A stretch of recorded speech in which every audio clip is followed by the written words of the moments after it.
How are you? I am good. How are you? Good, thank you. So Awesome. ready to talk about life. What's going on for you? Anything exciting? Planning a wedding. And how is it going?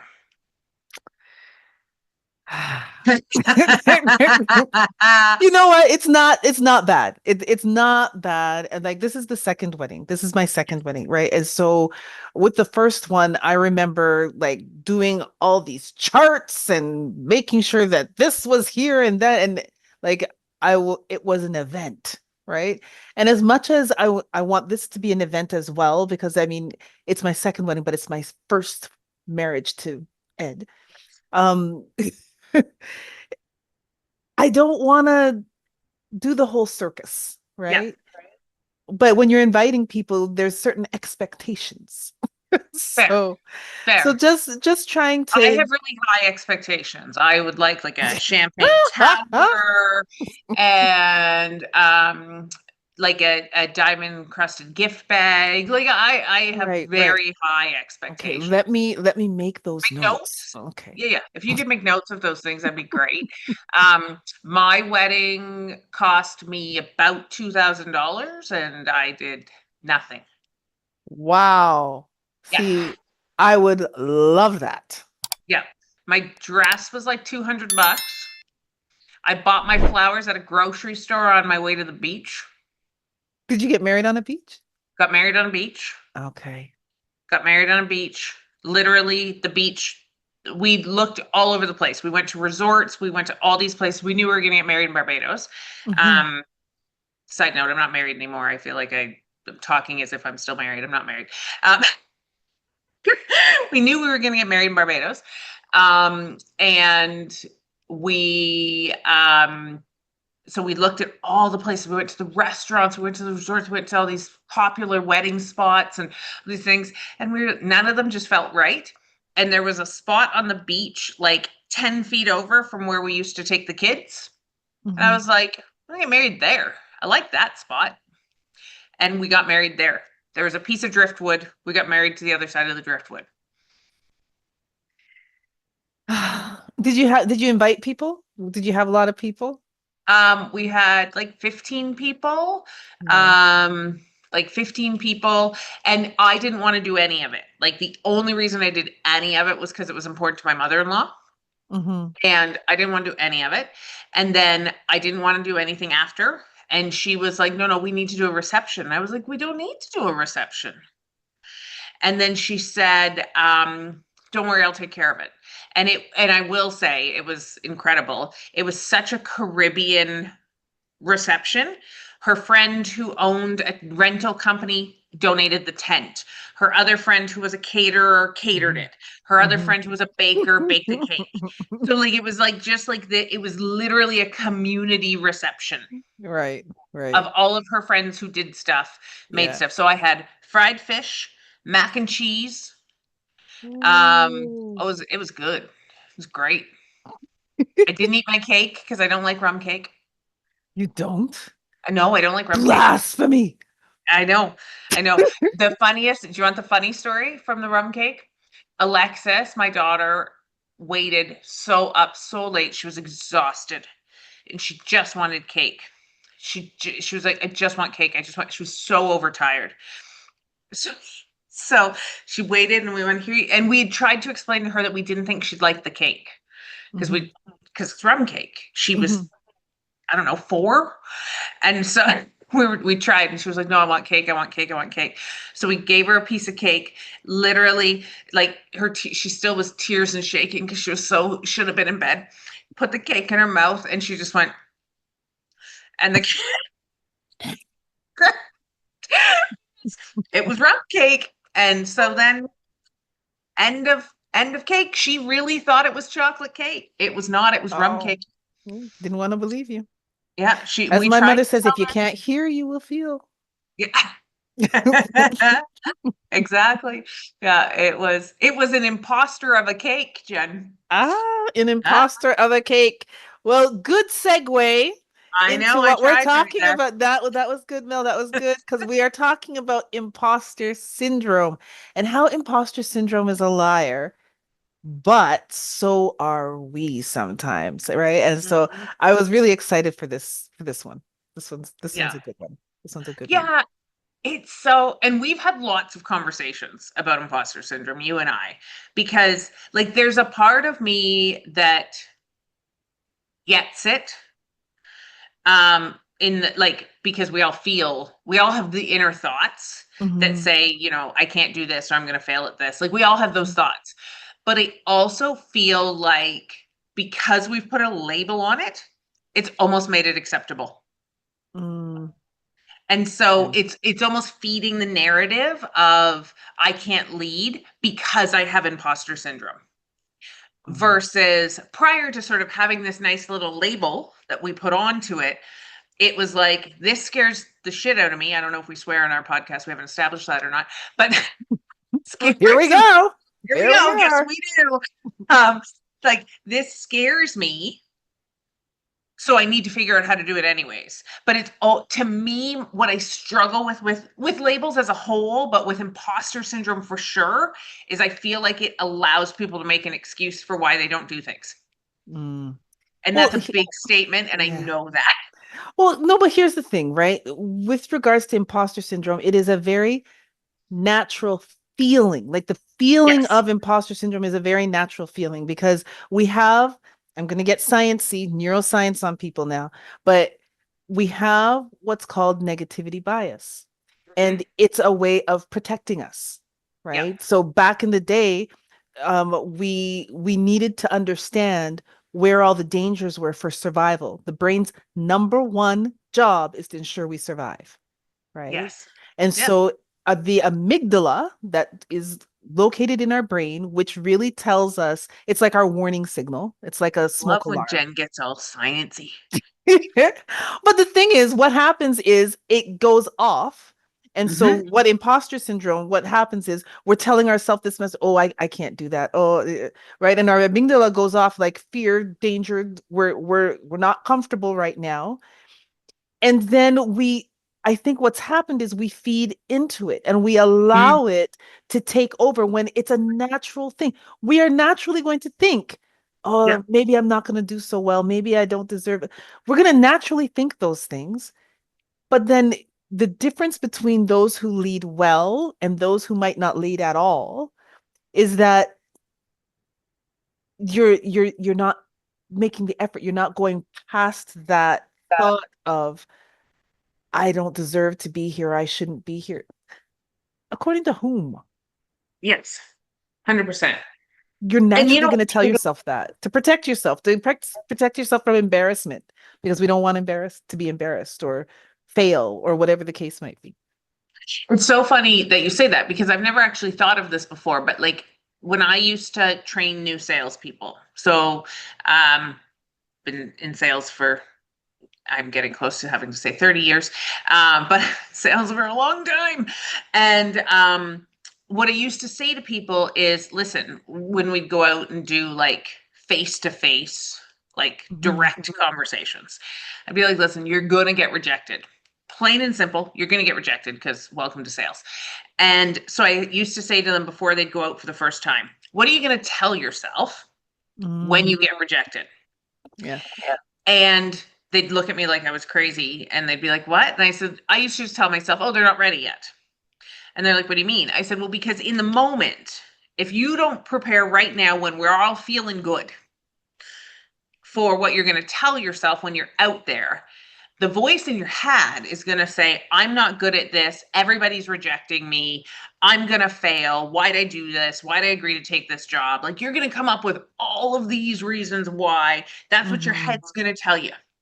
So I said, so I need you right now in a good spot when the stress isn't there to come up with what you're going to tell yourself so that you have the resiliency Mhm. to keep going. Yeah. Because what I know about sales is it's a numbers game, and the people who win are the ones who can keep going through the nose. Yeah. Yeah.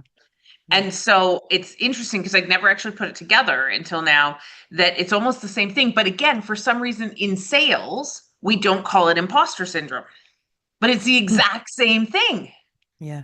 Yeah. In sales, we say these people can't handle rejection. Mm. We don't label it though.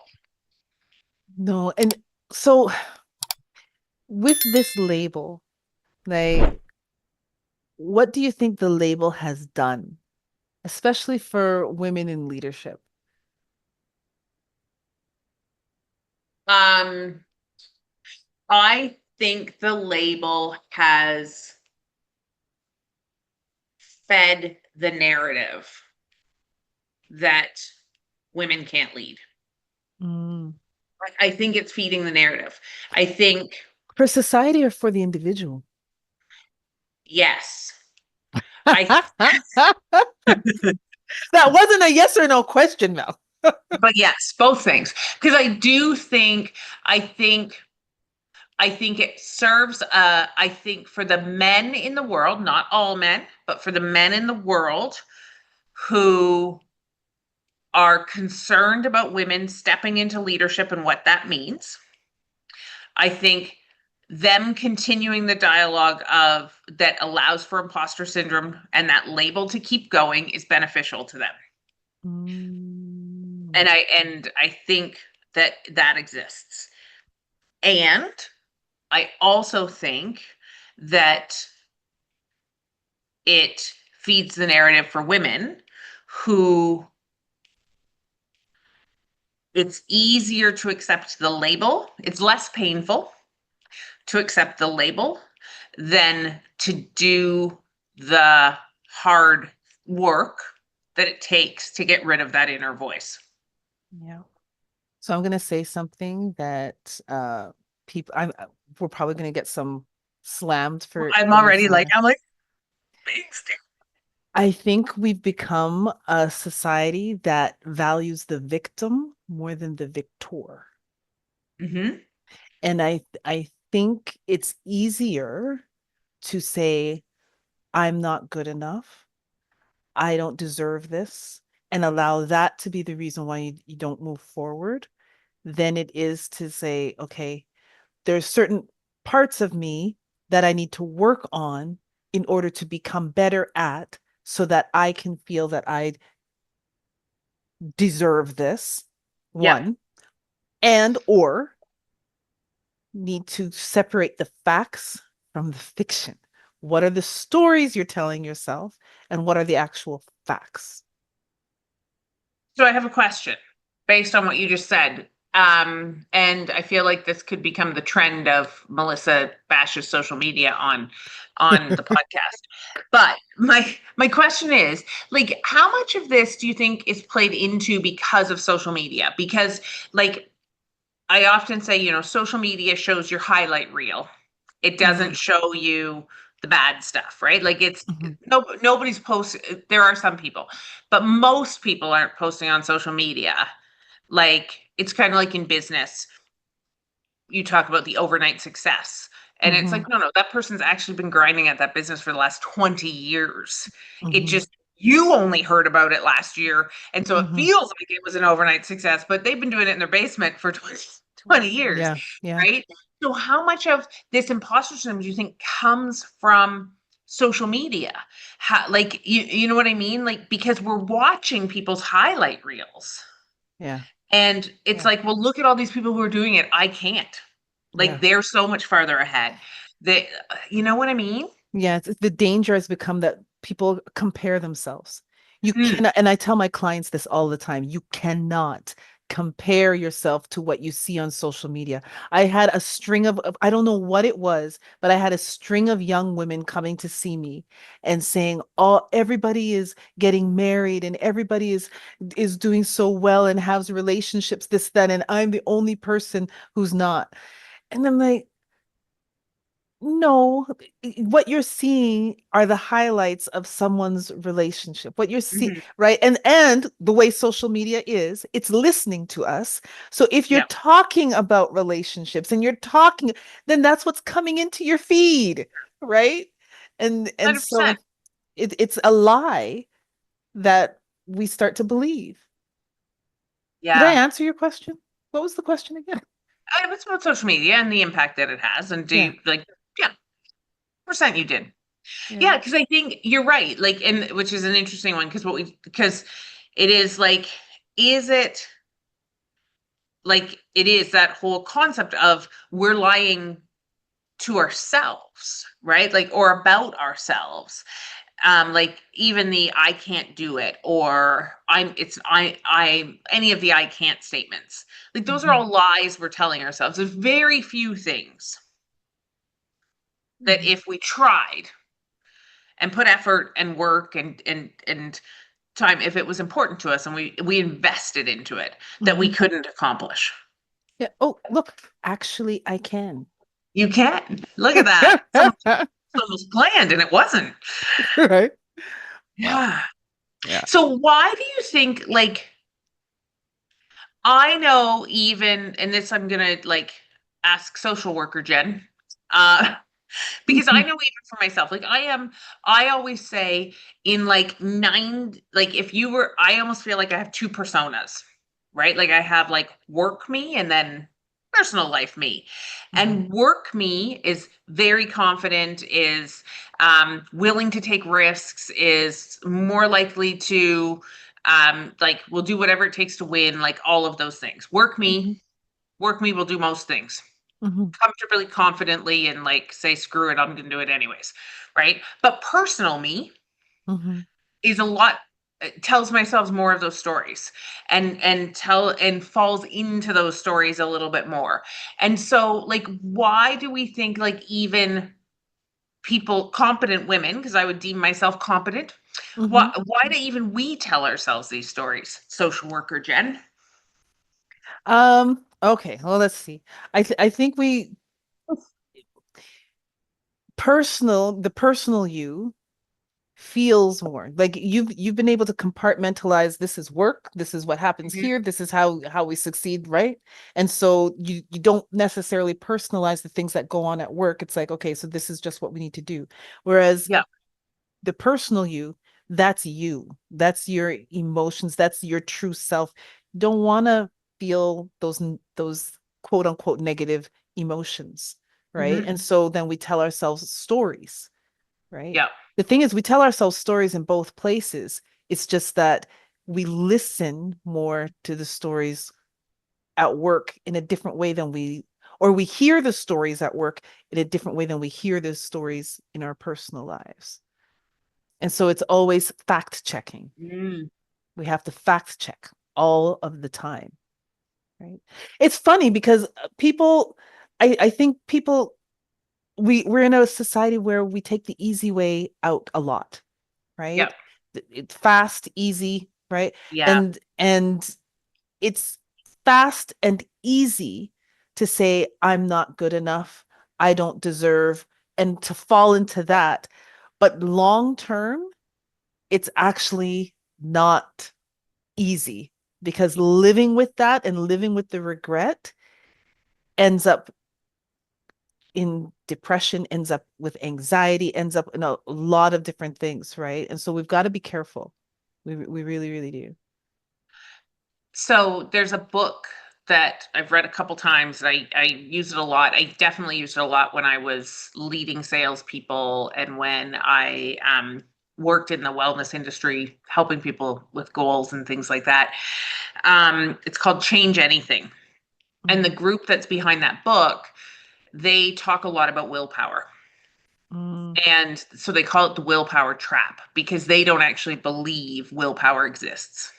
mm, They think people are better planners, and so and better at understanding essentially like if say I was a smoker and I was trying to quit smoking, that I need to recognize I'm going to have cravings mhm, and then strategize for those cravings versus just assuming in the moment when I'm weak that mhm, I'm going to be good at coming up with things. And I've always kind of grabbed onto that concept, on the concept that we don't make good decisions under stress. We don't make our best decisions under stress. We might still make good ones, but we don't make our best decisions under stress. We don't tell ourselves the best things when we're not in optimal, when we haven't slept enough, when we haven't eaten enough, when we're not hydrated. Like, mhm, like we're mhm. not good to ourselves in those moments. And Yeah. to me, that's kind of how I've always looked at imposter syndrome and the in the same way, in the sense that we're just we're not good to ourselves when our mind is playing tricks on us and trying to convince us of something that isn't necessarily true, because it's usually a definite statement as opposed to like a growth mindset based statement. Like I always say, the power of yet, Mm, right? There's a big difference if we think about like speaking engagements, right? There's a big difference between saying I will never be able to public speak, and because we believe that that's just not something I can ever do, versus I'm not a good public speaker yet. mm, yeah. One little 3-letter word completely changes the approach that I now take to it. Mhm, yeah. You know, the if we consider that inner critic, because really it's an inner critic Mhm. that we have, right? That imposter syndrome, it's really just trying to protect us from, because we are creatures of habit. If you think, I believe computers were based off of the human brain. I really Yeah. do, because Yep. it's programs. We run on programs, right? Think about when you're on a program of exercising, and your exercise and your routine has become, I exercise every day at this time, and you do it. You fall off one day and then whoop, right? It's some people, they get right back to the beginning. Other people, it takes a while for them to get back on. Other people, they can hop right back on. But Yep. regardless, it changes, right? Because we are programmed, right? Yep. So if we are programmed to be working a job that we're working, and we do that job for a good 10, 15 years, let's say, and then we're up for a promotion, we're Okay. going to naturally have thoughts of, I'm not good enough. I don't know if I deserve this, because our brain is going to try and get us to go back to the program of what we naturally do all the time, as opposed to trying something new. Mm. It is natural. When we understand that, then we can say, hey, imposter syndrome, or hey, inner critic, or name it something. Hey, Bertha, thanks, but I know you're trying to protect me. I got this. I'm okay. I've I have prepared for this. I can do this, right? It takes the power away from Mhm. that narrative. That is, again, I will say, it is natural to have those thoughts. Yeah. It's natural. Accept that, know that it's coming, and plan for it. Do you think that label, like when you talk about it being natural, right? And even as you were talking, describing what you just did, like it makes me think about internal family, the model of internal family systems and that side of things. But like, do you think it's natural, or do you think it, so the thoughts are natural? Do you think the label makes, and it like almost makes the thoughts acceptable? Yes.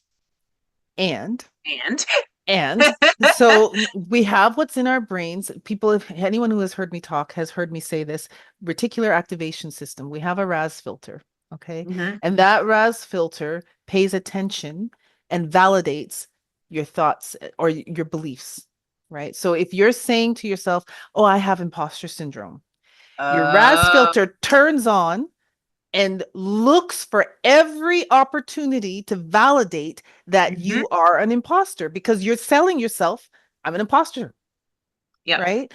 And that's why affirmations are so important, because the more we tell ourselves, actually I can, right? The more we Yep. tell ourselves that, the RAS filter turns on, because it doesn't know the difference between positive and negative. It doesn't know when you're joking or not. And that's why I'm very conscious of the things I say about myself, because it doesn't know the difference. It's going to find information to validate what it is that you are saying.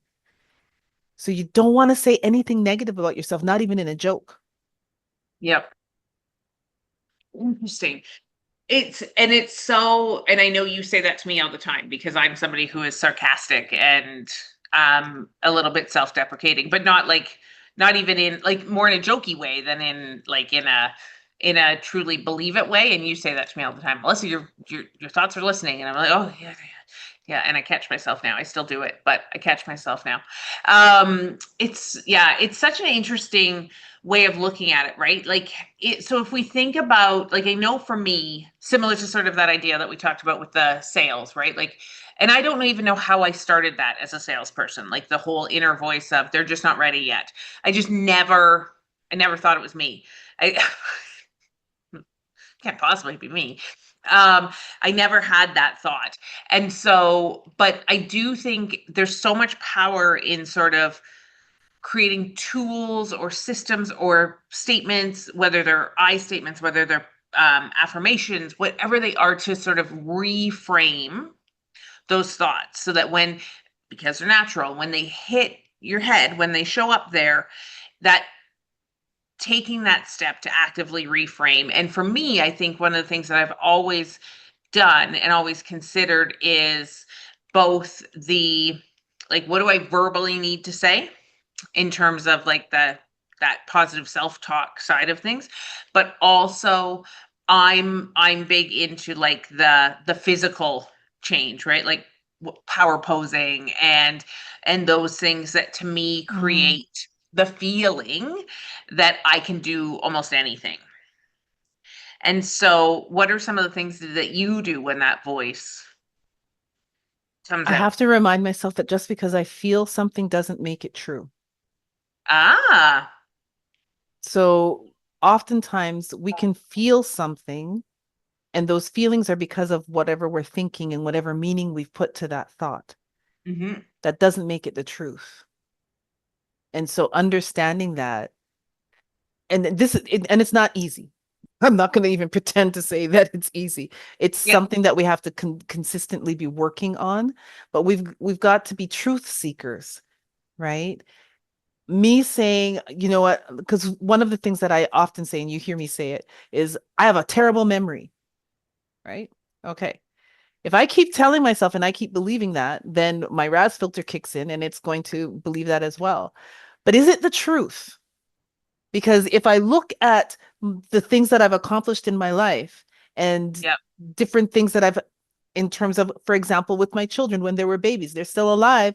So my memory can't be that bad because I remembered to feed them. I remembered to do this. I remembered different little aspects Have a that needed to master's support them. degree. I feel like if it was a master's degree, you've remembered stuff. Right. And so it's realizing just because I feel it doesn't make it true. And Hmm. just because other people feel things doesn't make it truth. So we've got to remember these things. It like what you said earlier. When things are good, that's when you plan. Yeah. Because when you're under stress, it's too hard to try and troubleshoot at that time, right? Yeah. So plan beforehand. So I do a lot of self-talk, right? And ask myself questions. Like when I tell myself something, I ask myself, that's true though? Like, do you really Mm. feel that? Is that really what's going on here? And the opposite as well. Like when I tell myself something really amazing about myself, I catch myself because I don't want to become a very prideful type of person, right? And so I ask myself, okay, Jen, you're high on your horse right now. However, right? Um, did you do this in a really good way? Like, are you proud of Mm. how it happened and all of that kind of stuff too, right? So I have lots of conversations with myself. Well, there you go. Internal family systems would say that's normal. Okay, so as we've got it, it's a good place to end, I think, and we've had, yeah, it's such an interesting conversation, and I guess like thinking about what do we want people to take away from this, and what do we want people to reflect on, like. I know for me, I'm really curious from other people, like how much power does the label have? For me, like for this one, I just feel like we give power to that label. Yeah. I would want people to start asking themselves, just because I feel this in this moment right now, does it mean, what does that mean for me? Hmm. Like, what does that really mean for you? Does it mean that you're not going to move forward? And if you make that decision, which you're totally entitled to make whatever decision you want, are you going to be okay with it? Yeah. Right? Because it doesn't matter about everyone else. You have to live with yourself. you can't run away from yourself. You're the one person you can't Yeah. run away from, right? And so Hard. can you live with whatever decision you're making? So if you're going to be making a decision, make sure that you're trying to make that decision with the correct information, Yeah. right? Awesome. Okay. All right. Well, wrap her up until next time and talk about some other crazy thoughts we have. All right. We're looking forward to reading some of the comments on that because we really want to Yeah. know what are the stories that you're telling yourself and what's the decision that you're going to make based on those stories. Because they're Yeah. stories. Doesn't mean they're true, but they're stories. 100%. All Awesome. right. Thanks. See ya. Okay. Bye.